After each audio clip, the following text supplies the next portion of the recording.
Ассалаумағалейкум мысықтар, қалайсыздар?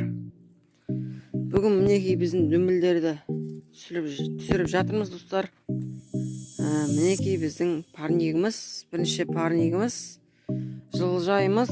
Құдай қаласа наурыздың 5-теріне дейін көшетіміз дайын болады достар. Ал осы видеоға лайк басамыз. Мінекей мен бүгін малдарымды емес парниктерімді түсіріп жатырмын. Мен сіздерге кеңесімді айтайын деп отырмын. Астына бек-лайк арнасын белгілеп кетемін. Сол малдарын түсіреді. Описанияда сілтемесі болады. Маған сіздер сұрақтарыңызды қоя берсеңіздер болады. Мен жауап беруге тырысамын. Мінекей мынау ішкі көрінісі. Ал кеттік парникке, басқа парник. Ал мінекей помидорымыз. Помидор жақсы. Жақсы болғанда зор.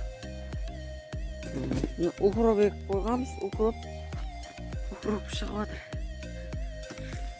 Мынау көрініп жатса мінекей помидорымыз. Жақсы болды. Жақсы зың. Сіздер де осындай бизнеспен айналысып жатсаңыздар, қандай қиындық болып отыр, соны сұрасаңыздар болады. Мен айтамын, айта аламын. Сұрақтарыңызға мән беремін.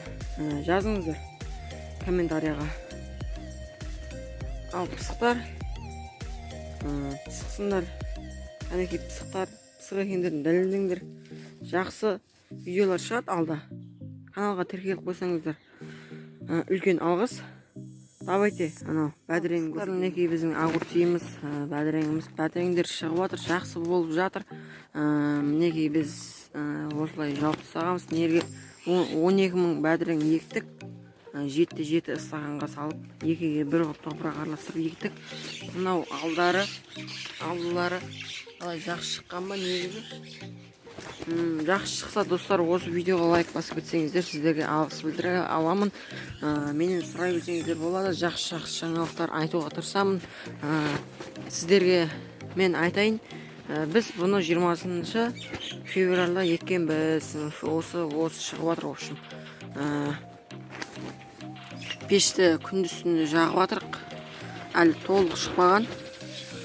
Ал достар, сіздерге мен айтарым, бек-лайк арнасын тіркеліп кетіңіздер, ол мал түсіретін болады. Ал видеоны сау болыңдар, лайк басып комментария жазып кетсеңдер болады.